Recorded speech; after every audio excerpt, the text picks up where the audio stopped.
4 steps to good communication. Here's number 1. First of all, words can work miracles.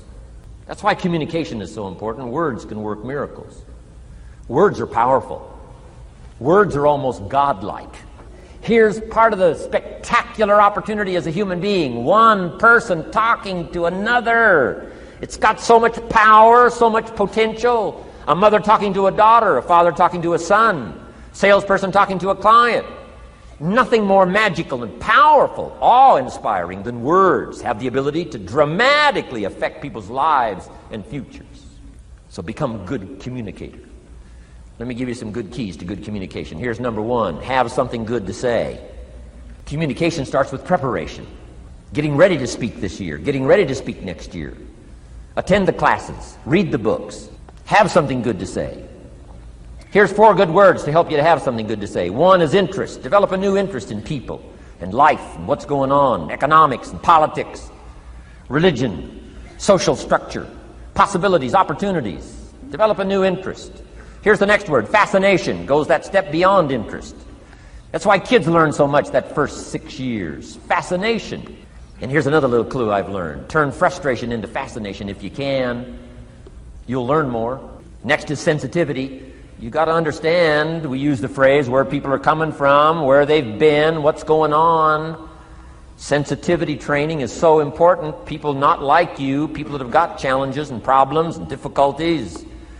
You got to do your best to be sensitive to other people, where they find themselves, the pit they might be in currently, what's going on. Be sensitive to that. If you really want to communicate well, you got to be touched and moved. Not just by your own drama of life, but by the drama you know is going on in other people's lives. Sensitivity. If I want to get in touch with other people's difficulty, I got to remember my own difficulty. Let it hurt again. That's what makes a good performance. A good actor, a good actress, the emotion close to the surface from the remembrance of things past. And then well-chosen words delivered with emotion, powerful. The last word is knowledge. You just got to go through exercises like this. Take the notes, work hard, roll up your sleeves, go to work. Gather the knowledge in journals, gather the knowledge in notebooks, gather the knowledge in a library and cassettes and videos and every other means. Gather knowledge. Don't be lazy in learning. A major part of communication is preparation. Now here's the next part of good communication. Say it well. 1 is having something good to say. Number 2 is saying it well. Let me give you a quick list on saying it well. Number 1, sincerity. Best place to start, if you want to communicate well, is let your sincerity show. Next is repetition, the mother of skill, repetition. Next, brevity. Sometimes you don't need many words if you're totally sincere, I'm telling you. Just a few words could be dynamic in affecting someone else's life, a child, a business colleague, a sales client. Next, vocabulary. Got to work on your vocabulary. Some of my friends took a survey among prisoners working on some rehabilitation program. They weren't particularly looking for this, but here's what they found. There's definitely a relationship between vocabulary and behavior. And here's what they found out. The more limited the vocabulary, the more tendency to poor behavior. And when you think about it for a while, it makes sense. Words are a way of seeing. And if you don't have a good vocabulary, you can't see very well. Can you imagine the mistakes in judgment when you can't see very well? Next, words are a way of expressing what's going on in your head, what's going on in your heart. What if you can't see well and you can't express well? You can imagine the tragic scenario of 5 years of that, 10 years of that, 20 years of that showing no improvement. Behavior now becomes a major problem. And that person's world gets smaller and smaller and smaller. Why? They can't see and they can't express. And finally, they don't need much bigger place than a 10 by 12 cell. Their world is so small anyway, don't need much bigger place. I'm asking you to stretch your vocabulary. I used to put words up on a 3 by 5 card. I drove a lot back in those days, but at the end of the day, I'd mastered 2 or 3 words. Why not learn a word a day? Why not add to your vocabulary so you can see more, see better, and express better? Put out in words what's in your heart, what's in your soul, what's in your mind. So say it well. Here's number 3. Number 1 was have something good to say. Number 2, say it well. Here's number 3. Read your audience. These are just simple concepts now. You've got to add some of the details, but that's what I'm mainly good for, is concepts. Read your audience. If you're talking to a child, you've got to study the face of the child. You've got to study a little body language. You've got to study what's going on, so you'll know whether to shift gears, come on a little stronger, ease off a little, might be too strong, search for another illustration, soft, strong. A lot of that is dictated by reading your audience. Now let me give you some ways to read. Number one, by what you see. Body language tells us some things. How to shift gears, whether to go on, whether to stop. If you're talking to somebody and they're leaning toward the door, that means you gotta hurry, right? They're not gonna be here long. Here's the next one. Read what you hear. You've got to read a child's impatience. Kids don't mind telling you whether they're bored or impatient. Listen. Listen for the response. Now you'll know whether to shift gears, change your language, find a new illustration, soften, stronger. Read your audience. Read what you see, read what you hear. And here's one of the most important. Read what you feel. Now, women are probably better at this than men when it comes to picking up emotional signals. Men, they can see, and men, they can hear. But it takes a little training for a man to pick up those emotional signals that are so important, so you don't say the wrong stuff. Because it's so easy to make a mistake in language.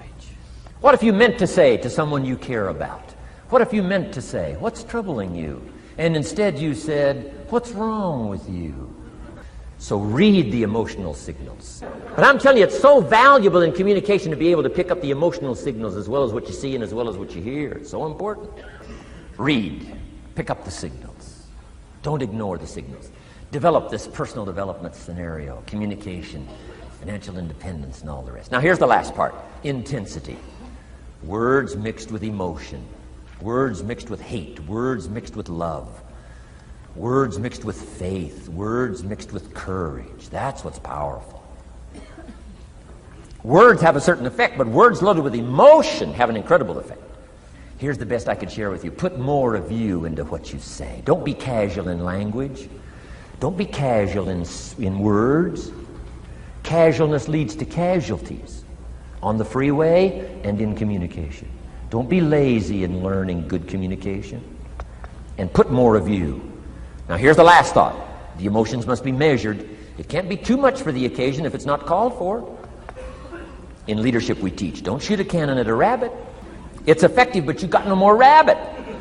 So here's some of the most powerful scenario in communication. Here it is. Well-chosen words mixed with measured emotion. The basis of affecting people with good communication. Well-chosen words mixed with measured emotion. And one last point on communication. The more you care, the stronger you can be. The more you care as a mother, the stronger you can be with your children. The more you care as a father, the stronger you can be. The more you care as a leader, the stronger you can be in helping to solve problems, getting on somebody's case. The more you care. But you got to care. If you're going to preach a message on hellfire and consign people to hell's fire, you got to cry and sob your way through a sermon on hellfire. We would all dismiss as a performance a dry-eyed sermon on hellfire. You can't legitimately preach hellfire unless your heart breaks. Otherwise, it's a performance. Otherwise, we could all dismiss it. Why? The heart's not there. There are some conversations that don't make sense unless they're accompanied by tears. It doesn't mean anything unless it's accompanied by a broken heart. Learn measured emotions. Remember, draw from well-chosen words, expanded vocabulary. Be interested and fascinated. Pull all this together. I'm telling you, your ability to touch other people will grow day by day, week by week, month by month, year by year. What if somebody can't possibly see how they could do well, how they could become successful, how they could transform their lives and their health, their future, and their finances, spiritually, and every other way? They can't see, and you come along and share your story, and maybe borrow some other stories. And by the time you get through with a good presentation to this person, they say, "Now I can see. Before you got here, I was blind. I was in the dark. And while you were talking, some things dawned on me." Is it possible to create light with human intelligence, with words? And the answer is, of course, of course.